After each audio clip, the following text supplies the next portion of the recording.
Hi friends, welcome to village Tamil. இன்றைக்கி நம்ம என்ன பார்க்க போகிறோம்னா ஒரு லாங் வீடியோ தாங்க பார்க்கலாம். பிரம்ம முகூர்த்தத்தில் மறைந்துள்ள 21 நாள் ரகசியத்தின் உண்மையை பற்றி பார்க்கலாங்க.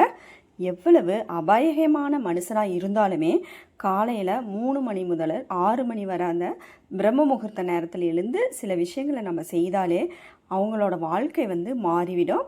இது ஒரு காலத்தில் நடந்த உண்மை சம்பவம் தான்.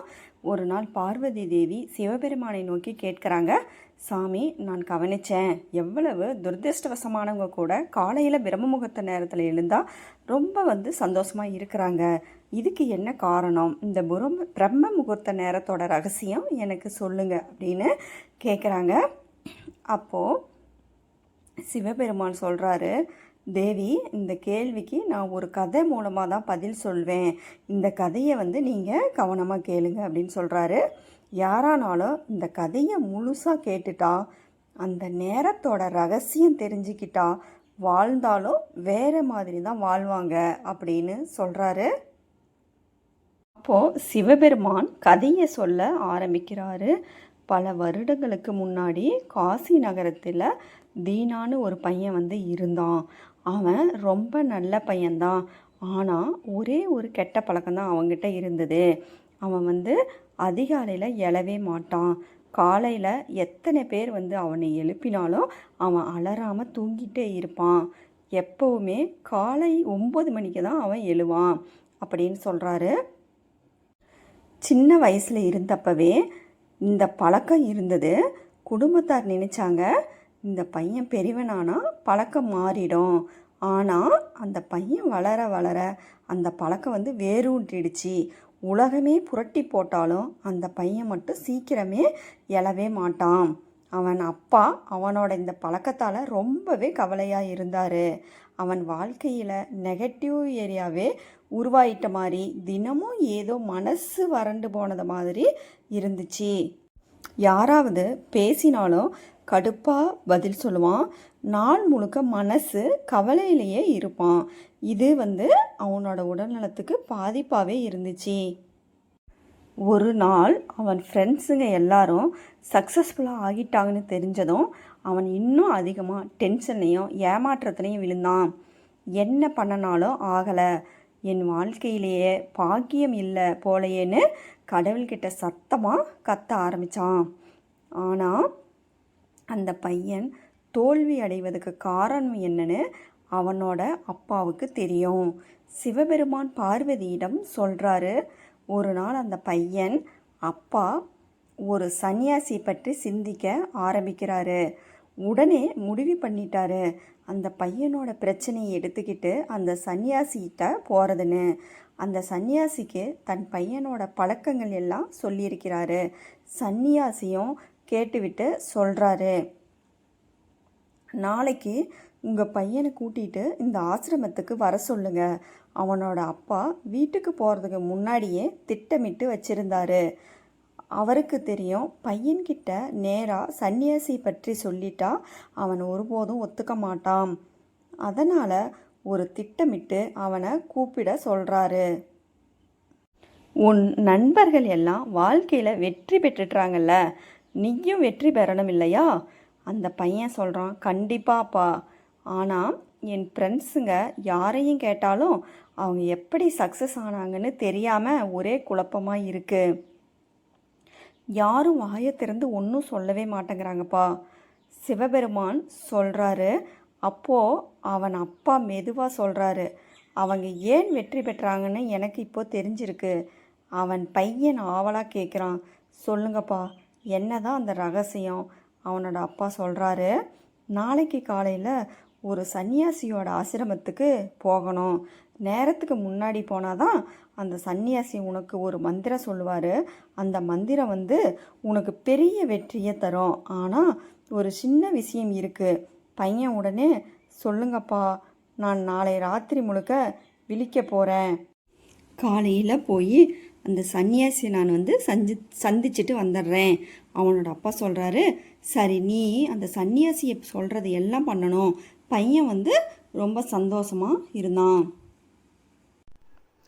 அந்த நாள் அவனுக்கே புதுசாக ஒரு அமைதியோட துவங்குது.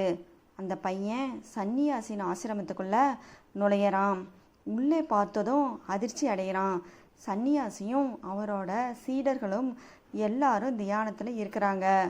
தியான நேரம் முடிந்ததும் பையன் நேராக சன்னியாசியை போய் வணங்கி கேட்குறான். வாழ்க்கையில் முதல் முறையாக ராத்திரி முழுக்க விழிச்சிக்க போகிறான். ஆனால் ராத்திரி முழுக்க விழிச்சிக்க போகிறேன்னு முடிவு பண்ணினவன் கொஞ்ச நேரத்திலேயே கண் விழிக்க முடியாமல் கண் மூடி நிமிஷம் கூட யோசிக்காமல் தூங்கிட்டான். அடுத்த நாள் காலை எழுந்ததும் நான் சன்னியாசியை சந்திக்க வேண்டிய நேரம் போயிருச்சு.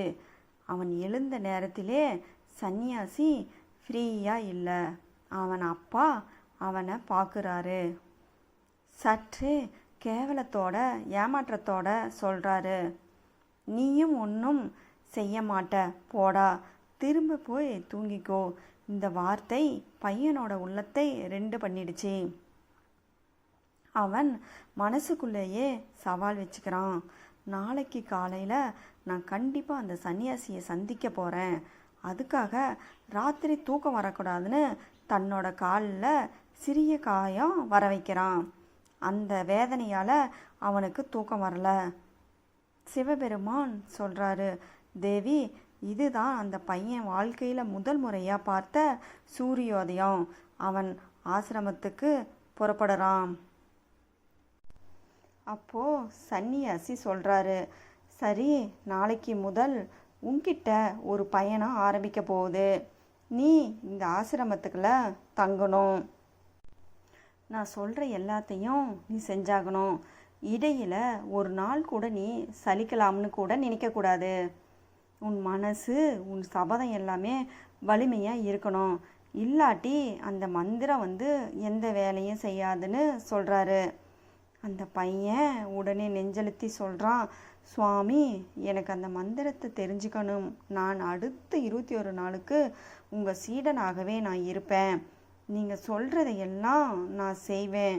சிவபெருமான் சொல்லிட்டு இருக்கார்.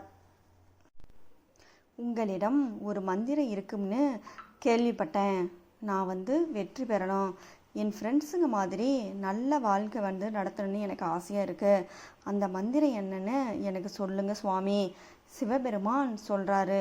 அப்போ அந்த சன்னியாசி சிரிச்சுக்கிட்டே சொல்கிறாரு, சரி, நீயா அந்த பையன்? உங்கள் அப்பா என்கிட்ட வந்தாங்க. உன்கிட்ட எந்தெந்த விஷயம் இருக்குது எல்லாமே சொன்னாங்க. நான் உனக்கு அந்த மந்திரம் கண்டிப்பாக சொல்கிறேன். ஆனான்னு சொன்னதும் பையன் கொஞ்சம் பதட்டமாயிட்டான். உடனே கேட்குறான், ஆனால் என்ன சுவாமி?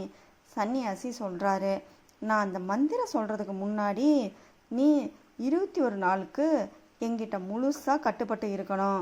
அந்த ஒரு 21 நாளுக்கும் அந்த பையன் தயங்காமல் ஒத்துக்கிறான். சன்னியாசி சொல்கிறாரு, இந்த ஆசிரமத்தில் தங்குறப்போ நீ தினமும் பிரம்ம முகூர்த்த நேரத்தில் எழுந்து மற்ற சீடர்களை போல தியானமும் தவமும் செய்யணும்னு சொல்கிறாரு. அதோடவே ஆசிரம வேலைகளிலும் நீ உதவணும். ஒரு விஷயம் மட்டும், உன் சபதம் இடைப்பட்டா இந்த பயணம் எல்லாம் வீணாயிடுன்னு சொல்கிறாரு. சிவபெருமான் சொல்கிறாரு, அப்போது அந்த பையன் முழுசாக தயார். அந்த மாலை முதல் அவனோட 21 நாள் பயணம் துவங்குது. முதல் சில நாள்கள் ரொம்ப நம்பிக்கையோடு செஞ்சான். ஆனால் ஒரு வாரம் கழித்து அவனோட பழைய பழக்கம் தலை தூக்கியது. 8வது நாள் அவன் தாமதமாகவே எழுந்துடுறான். அவன் தூக்கத்தில் இருந்து எழுந்து ஒரு பெரிய தவறை செய்துவிட்டோம்னு தோணுது. உடனே சன்னியாசியிடம் போய் ஏங்கி அழுதுவிட்டு சொல்கிறான், சுவாமி, என்கிட்ட இருந்த சபதம் தகர்ந்துடுச்சு. இனிமே வாழ்நாளில் நான் வெற்றி பெறவே முடியாது போல. சன்னியாசி அவனோட சின்ன தவறுக்கு கூட கூச்சலிடாமல் திட்டலை, பதட்ட மூட்டலை. பதிலாக அமைதியாக சொல்கிறாரு, மறுபடியும் துவங்கு, மனசு சோர்ந்துடுச்சுன்னு நீயே உன்னை விட்டு கைவிட்டுடாதேன்னு சொல்கிறாரு. சபதம் உடைஞ்சா என்ன, வேறொரு தடவையாவது பண்ணிப்பாரு. அந்த பையன் அப்புறம் கேட்குறான், சுவாமி, காலையில் இவ்வளோ சீக்கிரம் எழுந்து தியானம் பண்ணணும்னு ஏன் சொல்கிறீங்க? எல்லாருமே இங்கே அதுக்காகத்தான் எழுறீங்களா? சிவபெருமான் சொல்கிறாரு. அப்போது சன்னியாசி அவனுக்கு புரிய வைக்கும் மாதிரி சொல்கிறாங்க, காலை 3 மணியிலிருந்து 6 மணி வரை இருக்கும் அந்த நேரம் அதான் பிரம்ம முகூர்த்த நேரமாகும். இந்த நேரத்துக்கு ஒரு விஞ்ஞான ரகசியம் இருக்கு. பையன் அதிர்ஷ்டம் போல கேட்குறான், சுவாமி அந்த விஞ்ஞான ரகசியம் எனக்கும் தெரிஞ்சா சொல்லுங்க ப்ளீஸ்ன்னு கேட்குறான். ஒரு நிமிடம் கூட திசை மாறாமல் கேட்குறான். சன்னியாசி சொல்கிறாரு, ராத்திரியை 4 காலமாக பிரித்து இருக்கிறாங்க. முதல்ல ருத்ரகாலம், அதாவது மாலை 6 மணி முதல் இரவு 9 மணி வரை. அடுத்தது ராட்சச காலம், இரவு 9 மணி முதல் 12 மணி வரை. மூன்றாவது கந்தர்வ காலம், இரவு 12 மணி முதல் 3 மணி வரை. கடைசியாக வரும் காலம்தான் மனோகர காலம். அதனால்தான் இதற்கு பிரம்ம முகூர்த்தம் அல்லது அமிர்த வேலைன்னு பேர். இந்த நேரம் உலகத்தில் இருக்கிற எல்லா நெகட்டிவ் சக்திகளும் நிம்மதியாக மூச்சு விடுற மாதிரி, ஓய்வெடுத்து நின்று போகிற மாதிரி இருக்கும். அந்த நேரத்தில் நல்ல சக்திகள் உயிரோட நிறைஞ்சிருக்கும். இந்த நேரம் தேவதைகள் பூமியில் சுற்றி கொண்டு இருப்பாங்க. இந்த நேரத்தில் விழித்து கிடக்கிற மனுஷனோட மனசுக்கு அந்த தேவசக்திகள் அப்படியே ஓடி வந்து மனசுக்குள்ளே ஒட்டிக்கிட்டு, மனசுக்குள்ளே ஆழமாக ஒளிந்துக்கிட்டு சின்ன சின்ன விஷயங்களில் நல்ல அதிர்வை உருவாக்கிடுவாங்க. பிரம்ம முகூர்த்தம், அதாவது இது தெய்வீகமான நேரம். இந்த நேரத்தில் மனசு வெறுமனே இருக்கும், எந்த தாட்ஸும் இல்லாமல் இருக்கும். அதுக்காகத்தான் எங்கள் ஆசிரமத்தில் எல்லா சீடர்களும் பிரம்ம முகூர்த்த நேரத்தில் தான் எழுந்து தியானம் செய்கிறாங்க. பழைய காலத்தில் இப்படி எலக்ட்ரிக் ஒளி கிடையாது. இருட்டு வந்தால் உடனே வீட்டுக்குள்ளே லைட்டே இல்லை, மழுங்கி போய்விடும். அதனால் அவர்கள் வாழ்க்கையையும் உணர்வுகளையும் சூரியனோட ஒத்திசை வைத்து நடத்ததா இருந்தது. சூரிய அஸ்தமனத்துக்கு அப்புறம் சமைச்சிட்டு தூங்குறாங்க. சூரிய உதயத்துக்கு முன்னாடி எழுந்து தினசரி வாழ்க்கையை தொடங்குறாங்க. இது ஒரு தத்துவம். நாம் இயற்கையோட இசைவாக வாழணும். அப்போது அந்த பையன் கேட்டான், சுவாமி சரி நாளைக்கே நான் சபதத்தை மறுபடியும் ஆரம்பிக்கிறேன். ஆனால் பிரம்ம முகூர்த்தத்தில் எழுந்ததுக்கு அப்புறம் என்ன பண்ணணும் சன்னியாசி சொல்கிறாரு. நீ என்ன செய்யணும்னு நான் சொல்கிறேன். முதல்ல வெறும் தூக்கத்தில் இருந்து எழுந்த உடனே நேராக கால் பதிக்காமல் பூமி தாயை மனசில் வணங்கணும். இன்று ஒரு நாள் வாழ வாய்ப்பு தந்ததுக்கு நன்றின்னு சொல்லணும். அதுக்கப்புறம் குளிக்கும் நேரம். நம்ம உடம்புக்கும் மனசுக்கும் சக்தி கிடைக்கிது. குளித்ததுக்கப்புறம்தான் தியானத்துக்கான நேரம். பிரம்ம முகூர்த்தத்தில் தியானம் 21 நாள்களுக்கு ஒரு ப்ராசஸ் மாதிரி செய்யணும். இந்த வகை தியானம் நம்ம மனசுக்குள்ளே இருக்கிற ஆழ்ந்த ஆசையை நிறைவேற்ற ஒரு அருமையான வழி. இந்த நேரம் நம்ம பிரெயினில் இருக்கிற ஆஞ்ஞா சக்கரம், 2 கண் நடுவில் இருக்கிற எனர்ஜி பாயிண்ட் ரொம்ப சென்சிட்டிவாக இருக்கும். இப்போது நம்ம ஆசை என்னன்னு கிளியராக டிசைட் பண்ணணும். நமக்கு உண்மையில் என்ன வேணும்னு ஓப்பனாக சொல்லிக்கணும். அது தெரியாமல் தியானம் பண்ணுறதுக்கு பயனில்லை. அதுக்கப்புறம் தியானத்துக்கான இடம் வச்சுக்கணும். பசுமை காற்று ஃப்ரீலியாக ஃப்ளோ ஆகிற இடம் இருக்கணும். அதை விட்டுட்டு கம்ப்யூட்டர்லேயும் ஃபோன்லேயும் இல்லாமல் காற்றோட நமக்குள்ளே இருப்பது முக்கியம்.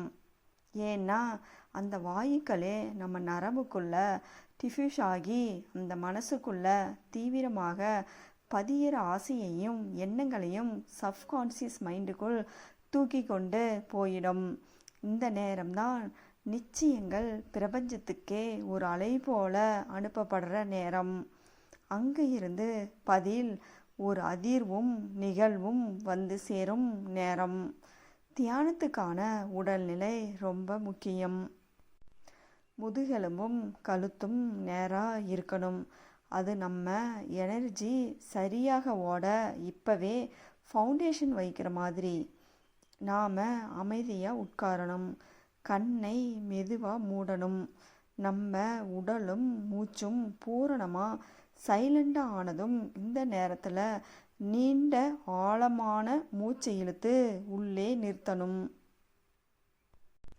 அந்த நேரத்தில் தான் நம்ம ஆசையை நம்ம உள்ள கருத்தில் தண்ணீரில் விழும் பூ போல மெதுவாக போட்டுக்கணும்.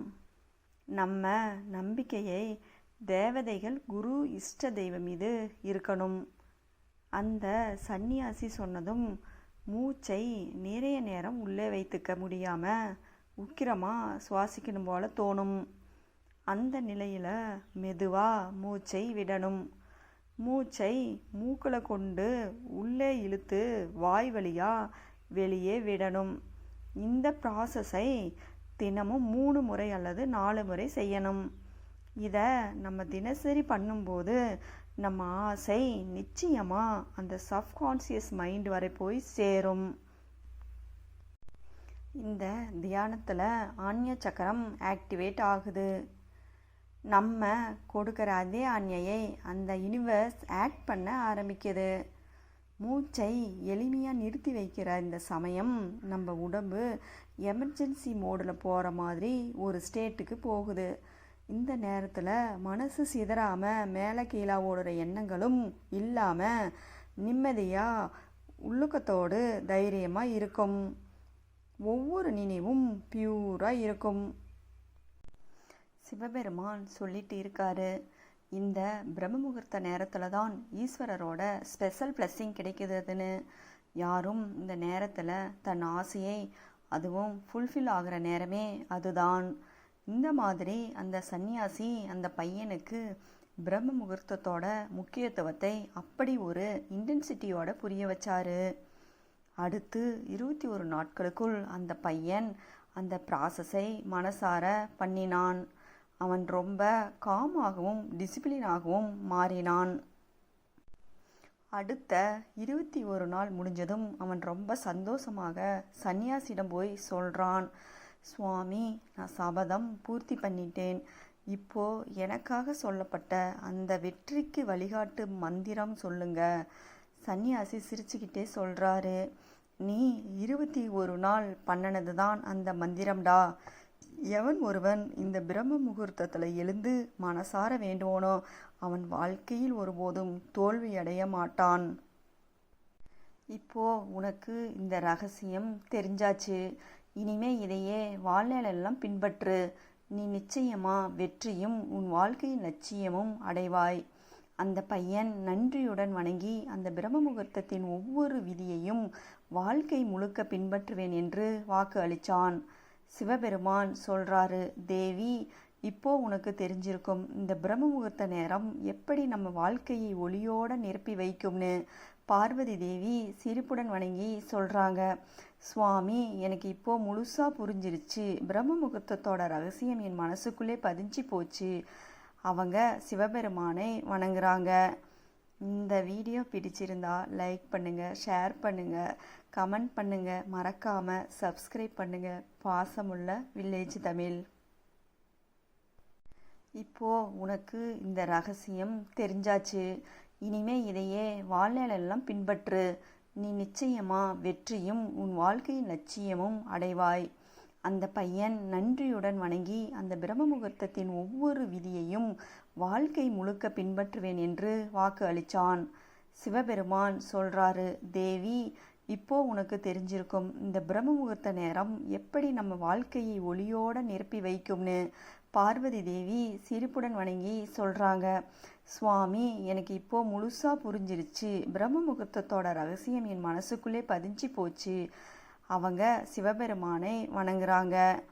இந்த வீடியோ பிடிச்சிருந்தா லைக் பண்ணுங்கள், ஷேர் பண்ணுங்கள், கமெண்ட் பண்ணுங்கள், மறக்காமல் சப்ஸ்கிரைப் பண்ணுங்கள். பாசமுள்ள வில்லேஜ் தமிழ்.